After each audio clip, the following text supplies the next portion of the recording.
This episode of the Restoration Today podcast is brought to you by Epic Estimates. Whether it's fire, water, wind, or mold damage, Epic Estimates delivers fast, accurate estimates for your property damage needs. Using Xactimate and Symbility, we take your scan documentation and scope to create detailed estimates, helping you save time and avoid costly mistakes. Visit epicestimates.com to learn more. This episode is also brought to you by Violand's new V Street platform. We all know that running a business in the trades can be tough, but you don't have to do it alone. V Street, Violand's new online platform, gives you access to hundreds of trade-specific business documents, procedures, data, analytics, and CEC-approved training courses. Receive practical guidance from their team of expert advisors to help you build a successful business. And right now, you can try it for free. Check it out at violand.com/vstreet.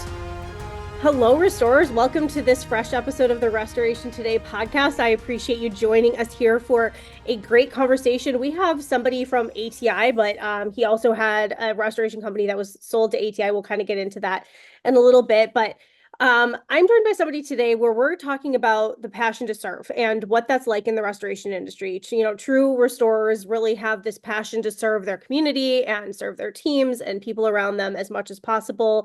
And Jerry has a really unique story and has been on quite a journey so far as an owner. So I have Jerry Pasquale from ATI with me. He's a regional manager now. He's going to also talk about the company that he sold and what that whole journey was like. But we have a lot to talk about. So Jerry, thank you very much for joining me. I'm going to toss it over to you first to kind of introduce yourself and share a little bit about your overall kind of background.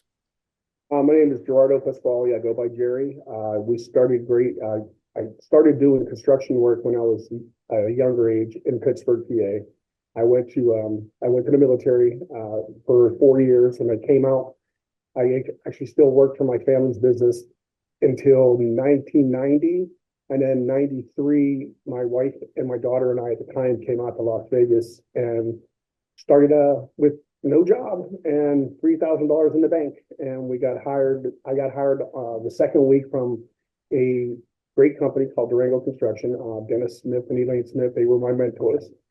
I worked for them for 9 years, and then myself and two business partners started Great Eagle Construction and Development. September 10th, 2001, the day before 9/11. That was our first day of business.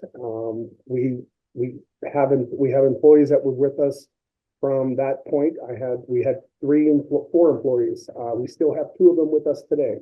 They're celebrating their one celebrating her 23 on the 10th of this month, and another one in October, the day after my birthday. My project manager, John, he'll be celebrating his 23 as well. We also have a lot of employees that have 19, 20 years and stuff like that. And then basically we ran through restoration. We got on the programs and started doing a lot of TPA work. And we also do ADA disability for people with disabilities. We retrofit homes so they can live in their homes and not institutions. And I was introduced to Jeff Moore at ATI.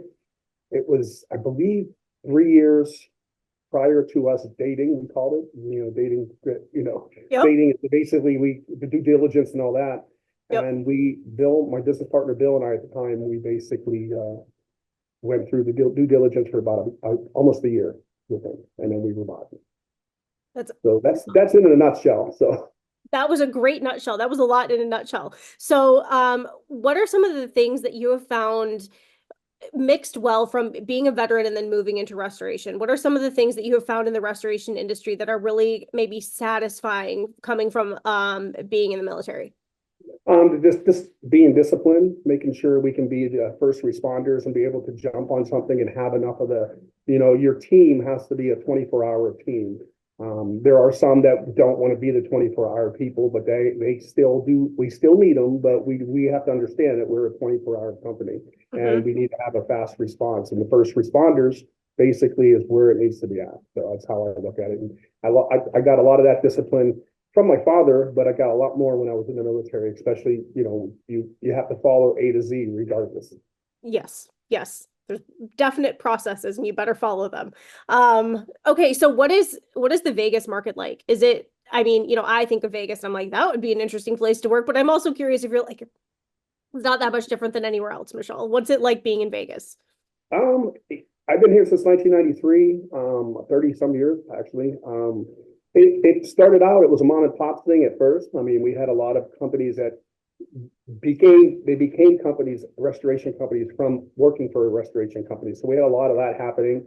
Then the big boys came in, I'm not going to say the names of those companies. All I can say, the Service Masters of Service Pros, the Stematics, all those guys came in and you started seeing franchising and you started seeing companies evolve and start moving into a larger, full service scale and that kind of stuff.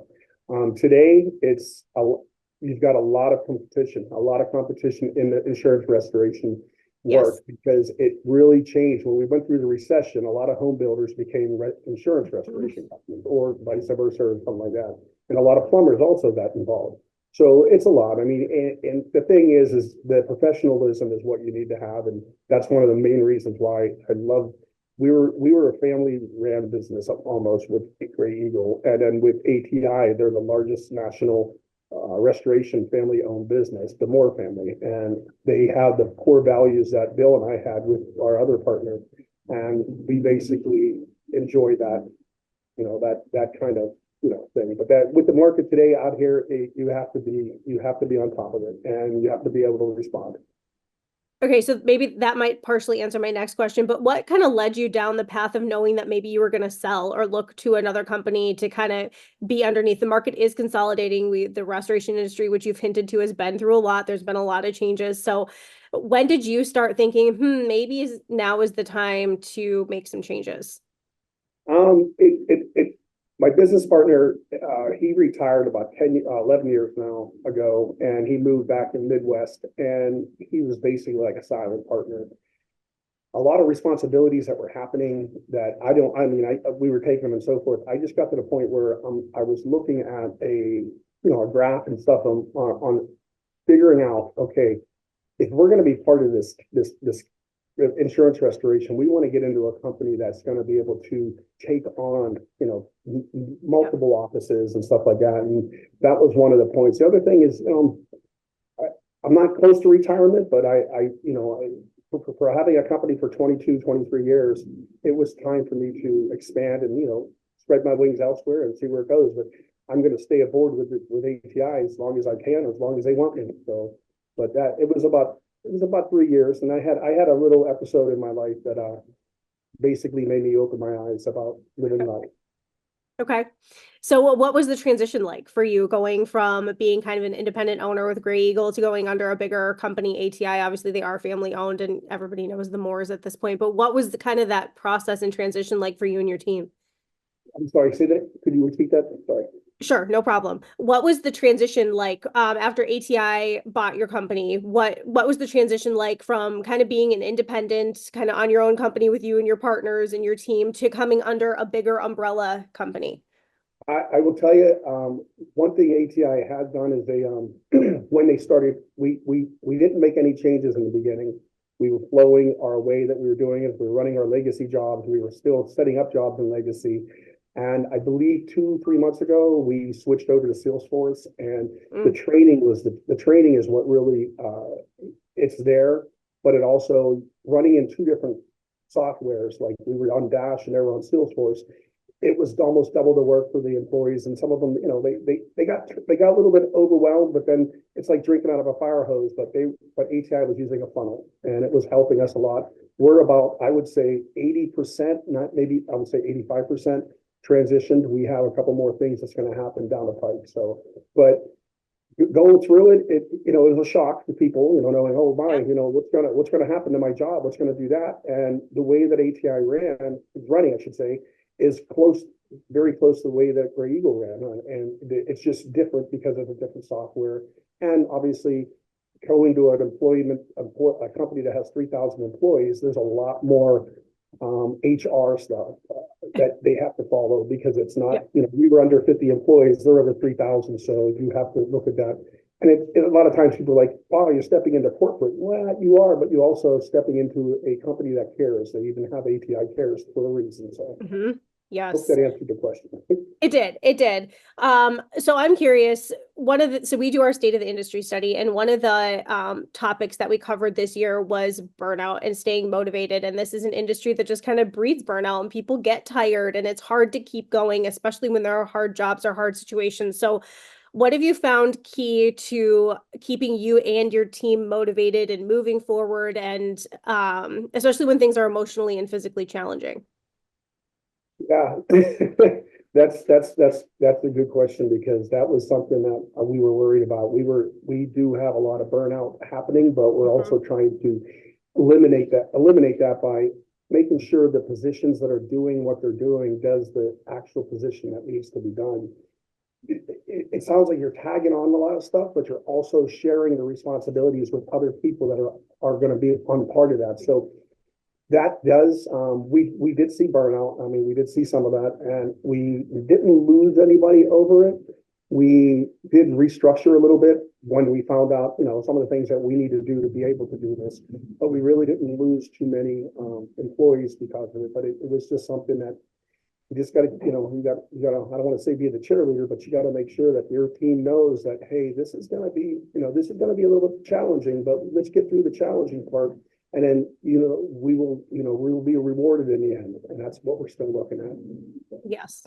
Okay. All right. So you've kind of hinted to something big that happened, and a big event that maybe helped shape kind of who you are as Restore. Your team might have been part of some of the burnout that you've talked about. So you were at the Route 91 Harvest Music Festival when there was a shooting several years ago. So I guess let's just start from the beginning and share whatever you're comfortable sharing. Obviously, we're not pressing here, but I'm sure this also isn't the first time that you've told your story. But tell a little bit about, who were you there with? What was the day like? And what was going through your mind as things started to unfold? Excuse me. I was with, that was our third or fourth time going to the 90 harvest. And I was with 8 friends, my wife and I, and 7 friends, I should say. And we go there every year. We go through we get there on Friday and we just celebrate Friday, celebrate Sunday, Saturday, and celebrate Sunday. It's a good time. My friend Jeff and I, were a sucker for barbecue turkey legs, and we would get the barbecue turkey legs, and we look like Fred Flintstone eating them. Big, we had our cowboy hats on. The big, greasy ones where once you eat it, in a big, big pounder, 24 ouncer, and sitting there with that. But and listen to some great music. I mean, everyone that we went to, they had the upcoming Nashville, and then they had the main stage, and they had a lot of other stuff going on. But it was always a great time, a great memory, great fun, awesome time. I mean, no one there. You don't see people like sometimes you see people fighting and stuff. Not really, none of that really was. It was all about having a blast with friends and people you're gonna spend time there when you meet them. We were the night of the shooting, which was Sunday night. We were left of the stage about maybe 300 or 400. I'd say maybe 200. I would say 200 yards, maybe 300 yards on that side, close to the VIP area. And when the noise started, we thought it was part of the show. We're like, okay, all right. But then we started seeing people hit, and then we started seeing the lights. The lights went down, and we started running because for some reason, you heard it coming from everywhere, and we all. I mean, afterwards, we felt like maybe the mics were still on because all the speakers, we heard the shooting and the impact of bullets and so forth. Well, going back, we were running out, the 8 of us. My wife and I were like holding on to each other as much as we can as we were running towards the airport side, which basically there was a gate there. And my wife and I were running, and she grabbed my arm, and we turned around. We saw a lady hit the ground, so we picked this lady up, and we got her up, and we ran, and we turned, and we saw another lady down. And when we grabbed her, she wasn't alive. We just started running towards the Tropicana, out the and we're almost at the trough, and I reached down to my side, and there was my hand was not covered in blood, but there was a lot of blood. I thought maybe it was from the lady we picked up. And when we sat down at the steps of the employee entrance of the Tropicana, I lifted up my shirt, and there was a hole. Yeah, there was blood, and yeah, it was weird. The next thing I know, I'm sitting on the steps, and all these people run around me, and this lady comes out of nowhere with this big ass. Sorry, I must have Okay. a big shot. It was looked like a horse's shot, and she put an IV in me, and I was Wow. carried to an ambulance. In the ambulance, there was like 8 people that were injured, and we headed to Sunrise Hospital. And yeah, That is, yeah, go ahead. yeah, I don't want to say it was surreal, but it was when I got into the ER. Sunrise has blue floors, but most of it was covered with red, and that's the site that really got me. But they put us aside. Long story short, there was lines and lines of stretchers getting MRIs and all that. So God bless for mine. I no internal organs got hit. It just got in there. I was able to. I was still on a gurney waiting. They were triaging on the people that were. I was on the gurney, and my wife texted me. She was they pulled her into the Tropicana and locked her down with a whole bunch of people in the Tropicana hotel. And we texted back and forth a little bit. I told her I'm feeling okay. They gave me, I was on morphine. I mean, Yeah. I didn't even feel, but yeah, that's basically what happened. So what happened from there? What did your life look like maybe over the next few days as you were recovering and the news was coming out and you were trying to figure out what to do? What did it look like after that? Um, we had excuse me, we we got interviewed by the FBI. I was the second day home. My daughter works was working at Valley Hospital. She's a nurse, and she came and picked me up at Sunrise with my wife, like in the morning. Long story, and then we went home. Second day home, we had a detective from Metro come and interview us, and then I got interviewed by an FBI agent over the phone, and yeah, it's yeah, I'm just it's something that I actually yeah. Um, I did one of the biggest. I have to say one of the biggest thing was how people came and came up came and made sure that my insanity was there and stuff. The Nevada State Violent Crime Department was awesome. They actually picked up the tab. They picked up most of the tab of the hospital bill. The hospital bill was over 100,000. That was like for one night. But Wow. yeah, so it was. Yeah, it was. Did you feel like any of your military background kind of kicked in for any of that? I can kind of imagine, you maybe knew how to interview or what kind of information to give, what was going to be helpful, maybe what wasn't going to be helpful. Did any of that kind of kick in? The the actual the gunshots, the hitting, the sounds and stuff that we do. Yeah, obviously we do field training, and that's what it. I mean, that's what it felt like halfway. But again, we were still shocked and we're trying to get out of there. But what comes through my mind is it's like we were in the field training with ammunition live over your head about 12 feet, but this was actually hitting the ground. You could hear it like ricochet and stuff like that. I mean, it was yeah. And funny thing is, it's it'll be 7 years this October 1. Wow, I can't believe it was that long ago. I know. I mean, I fully remember it from being far away and watching. I worked in news at the time. I was a TV producer, and so there was I was doing a lot of script writing and all of that when it happened, and I can't believe it was that long ago. I would have thought it was. It's weird. That was my 50th birthday month too. On the 28th of October, I turned 50, and that was awesome to become 50, to make it to 50 in life. and my wife had a party for me, and we had a family come in from out of town. Oh yeah, that was I was glad I made it to 50. So, but I had the bullet removed. It was because it wasn't in an organ area, but where it was at, I had it removed. It was the week prior to Thanksgiving. Wow. Yeah, we got scuba. It was funny because we got scuba certified in Lake Mead the first week of November.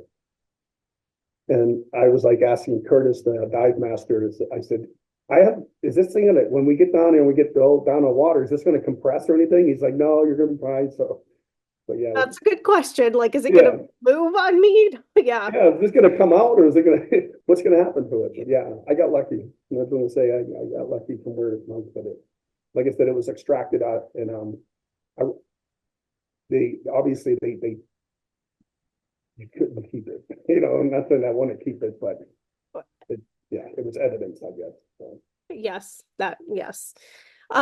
Okay, so thank you for sharing the story. I know that that's a lot to share and very personal. So I appreciate you sharing that. And I know that we're stores like banding together. And so talk about some of the charity work that you've done following the shooting and different ways that you've been involved in your community since then. I know you've done something with the Golden Knights, and I think you've done some other things. So what good, which it sounds weird to even say it that way, but what good has come out of something completely terrible? Big is strong. We did shirts that we called them angel shirts. They were Gray Eagle construction shirt. They had Gray Eagle on the front side. On the back was the state of Nevada with a heart where Las Vegas was. I got that tattooed on me, by the way. And it has all the angels' names that passed that night, with the exception of the shooter. And it was on that, and it said "Welcome Golden Knights," and we had that there. And then when that first game, I don't know, did you see the first game afterwards when they all came out and they dropped the banner? I did not. We're huge Knights fans. We were in Vegas the day that the team was announced, and we've been to some games, and we love it, but I did not see that. Yeah, they dropped the banner of all the angels, and they had the thing, and they did a celebration of it. And we followed up, doing what we can on it. I mean, so, and then we did a lot of, we had a couple of events where we have our staff go down to Las Vegas rescue mission and feed and work the kitchen area and stuff like that. So we did that. And then, the healing garden, I personally helped with some of that stuff, went there and yeah. And then we had a couple things where we got together with Clark County and stuff like that. But it was mostly, we didn't want to, Gray Eagle got involved as much as we could, but we wanted to try to keep it neutralized, like neutral. But then, the eight of us that was part of it, we stayed abroad with it for a while. And it kind of tapered off like 5 years, after the 5 years. But I still go to Clark County every October when I go to Hilden Garden. So hope that answers the question. It does. So is there something that you're most passionate about as an owner? Like, did this change your perspective as an owner? You kind of hinted to that earlier. How did this change your perspective as an owner, and how did it maybe change your passion points and what you want to come out of your business and instill in your people? It's a big question, but yeah, it actually opened my eyes, and it let me know that, hey, it could be tomorrow and that's it. So live every day of your life like it's going to be your last, but also enjoy your life. Do things more often. I mean, we climbed since then. I mean, I actually personally, with my wife and stuff, we've done a lot more bucket list things. We climbed Machu Picchu with friends. We did cross country with an RV. We did that. We went to Italy. I don't know. We've been doing Caribbeans every October for 2 weeks. The last 2 weeks of the year. Yeah, I mean, that's, and then for the company, all the employees that we have and stuff, they're strong with the passion of, hey, they almost, lost one of those, and they really were, they made sure that everything was okay with that. So, yeah, that's. So what would you tell other restorers before we wrap it up here? What would you tell other restorers who are letting their bucket list kind of stay on hold and stay in the background? A lot of restorers do that. They will burn themselves out and not take the trips. I'm going to do it later. I'll retire someday. I'll do it later. I'll retire someday. And that doesn't sometimes come. So what would you tell restorers who keep kicking that bucket down the road? You know, seriously, if you don't take the time to enjoy that, even I mean with ATI, I'm gonna tell you this right now, with the way that the owners run and the way they allow things to happen. I mean, they're passionate about I mean, you have a family life, you have a life afterwards. Don't be consumed your whole time. I mean, don't get me wrong, when you first start your company and you start rolling it, but don't consume all your time to it. You want to make sure you have your family time, your alone time, your time where it's just you, and then or just you and your wife or your family or whoever. But don't not do it, because I'll tell you, one of the major things too is in April of 2018, I was able to walk my daughter down the aisle with my son. I don't call him my son-in-law because I gained a son. And I have and it was another thing. I was able to walk my daughter down. So, but like I said, you got to make sure that you are taking care of yourself. Yep.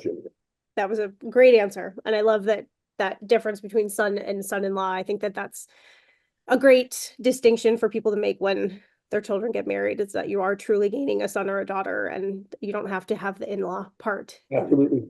Yeah. Absolutely. I even said that in the speech whenever we had to do the speech at the wedding and stuff. And I made sure everyone knew that this is not my son-in-law. This is my son. My daughter is now my daughter-in-law. This is so. I love it. Okay. Okay. Before we wrap it up, maybe I'll try to end it on a high note. You must have some interesting job stories from working in Vegas. You probably can't disclose like where they were, what the loss was or anything, but do you have any kind of like one interesting loss maybe that your company has done that you can share a little tidbit from? I have a lot. I am sure you do. In the pick one, I don't want to. Some of them are really gruesome. I'll tell you. But another thing, but the pick one would be car and pull. We call it car and pull because the wife backed her garage back. I'm saying the wife. She backed into her garage, and then when she left, she thought she was the other way, and she threw it in reverse, like she was going to back out of the garage, and floored it, and went through the living room, out the back door, into the swimming pool. And, yeah, and then we had to get Jake's crane. It wasn't Jake's. It was a smaller crane company. They had to pull the car out of the pool. Okay, the car's gone. The car, it's gone. So they got it out of the pool, and then we were going to start draining the pool, and no. We had to hire a company that would hazardous waste. Oh, the swimming pool to drain the swimming pool. It was a nice sized pool, but it was almost $70,000 to drain the pool. When I got that bill, I'm like, oh my gosh, what's going to happen? We never got a authorization from the insurance company to do it because we were like, yeah, we're just going to drain the pool. But then obviously they did pay for it, but it was weird. And the lady was like, when she came up, she goes, I can't believe it. I can't believe it. That claim with the pool, the replastering, the house repair, the engineering, it was almost $250,000 when it's said and done. Wow. Yeah. And that's an easy one to share compared to some of the ones that we have to. I'm sure. Normally. Yeah, I'm sure. That's crazy. That brings like a whole new feeling to how expensive having a pool is. We're a whole different level now. Yeah. That is wild. Well, Jerry, thank you so much for being here. I really appreciate your time. Is there anything else that you want to share before we wrap it up? No, just I'll tell you one thing. All you business owners out there, I'm going to plug ATI on this one. They have a great contact Jeff Moore or contact there's a couple of people out there, but they have a great evaluation tool of your company, and it will tell you exactly, well, not exactly, but it will tell you an approximate value of your company prior to really stepping into anything else. So it's something to look at. It is. I agree. And it's like unique to the industry. So it's very easy to find people who heard that. You can go to the ATI website. You can find it on the CNR website as well. I think there's an ad right on the homepage for Yep. it. So you can find it very easily. Jerry, thank you so much for joining me. Thank you for your service. Thank you for sharing your story with us. I know that was a big story to share. So thank you for all that you do. And I look forward to hopefully crossing paths with you in person at some point at a show or something. Awesome. Awesome. Thank you. Thank you so much for interviewing me. I appreciate that. For more Restoration Today and the latest news, visit our website, cnrmagazine.com, and find the latest episodes of the Restoration Today podcast on your favorite podcasting platform.